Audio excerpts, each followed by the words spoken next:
बिस्मिल्लाहिर्रहमानिर्रहीम dear students, hopefully all of you are fine at your house. और आज का हमारा लेक्चर जो है वो टेलीकम्युनिकेशन सिस्टम्स और कम्युनिकेशन सिस्टम्स का म्यूचुअल लेक्चर है। That is about dialling. Dialling means कोई नंबर डायल करना। तो टेलीफोन के ऊपर डायलर लगा होता है, आपको पता है, उसके बारे में बात है। डेफिनेशन इसकी क्या है? It is a process in which a telephone set generates pulses towards a telephone exchange.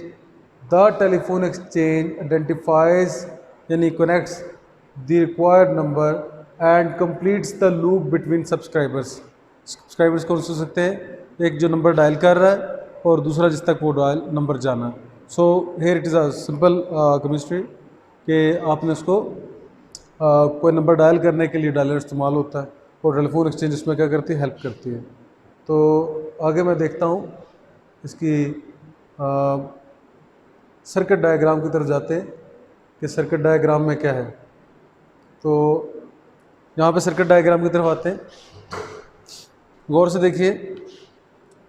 ये पहला एक पीस है, इसको फिंगर गेयर भी कहते हैं। इसके जो होल है इसमें नंबर डायल करने के लिए डालते हैं, उसको फिंगर गेयर कहते हैं। ये जो स्टील का लगा हुआ होता है हर टेलीफोन डायलर के ऊपर, इसको फिंगर स्टॉपर कहते हैं। इसके पीछे एक प्लास्टिक का पीस लगा होता है, उसके अंदर नंबर लगा होता है 0 से 9 तक जो हमें डायल करने होते हैं। इसको क्या कहेंगे लोग? हम लोग रिंग कहेंगे। अच्छा, ये सारे के सारे आपस में जुड़े हुए एक शाफ्ट के थ्रू नंबर रिंग हो गया। उसके बाद ये हमारे पास क्या है? एक डायलर गेयर है। गेयर इसलिए कि ये नीचे से इसको गेयर अप कर रहा है, गेयर 1 गेयर 2 को हुक अप कर रहा है, जोड़ के रखा हुआ।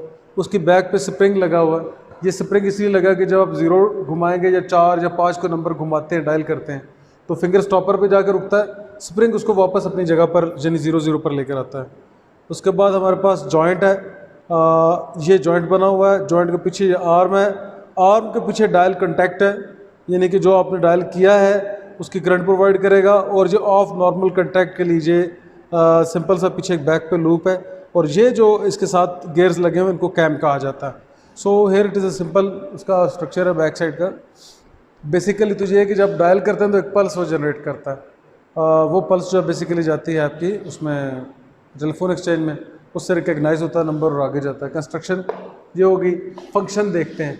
आपने फॉर एग्जांपल नंबर डायल किया है 4, आप नंबर डायल टेलीफोन से अपने 4 कर रहे हैं।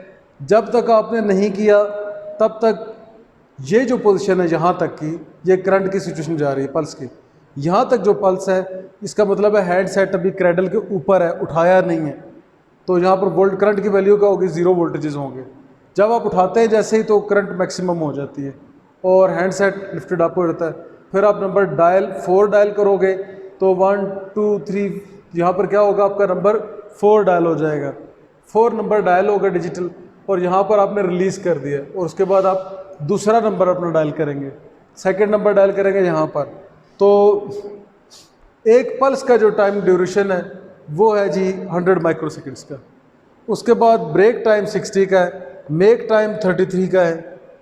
ब्रेक मतलब आपने नंबर डायल किया तो ब्रेक हो गया, मेक हो गया, जो ही ख़त्म करेंगे ब्रेक आई, फिर आपने नंबर डायल किया तो ये। तो time duration between dialling another number, यानी एक नंबर से दूसरे नंबर के दरमियान, यहाँ से यहाँ तक दूसरा नंबर जो आपने डायल किया है वो 400 माइक्रोसेकंड्स का बीच में डिस्टेंस आता है। इस तरीके से हम लोग डिफरेंट नंबर्स आपका डायलर जो है वो रिकग्नाइज करता है और डायल करता है।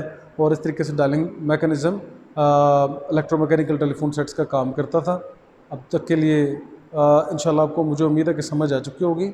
और अगर कोई क्वेश्चन आपके जहन में हो तो आप मुझे कह सकते हैं, मैं इंशाल्लाह उसके ऊपर फोकस करूँगा। Thank you so much. अल्लाह हाफ़िज़।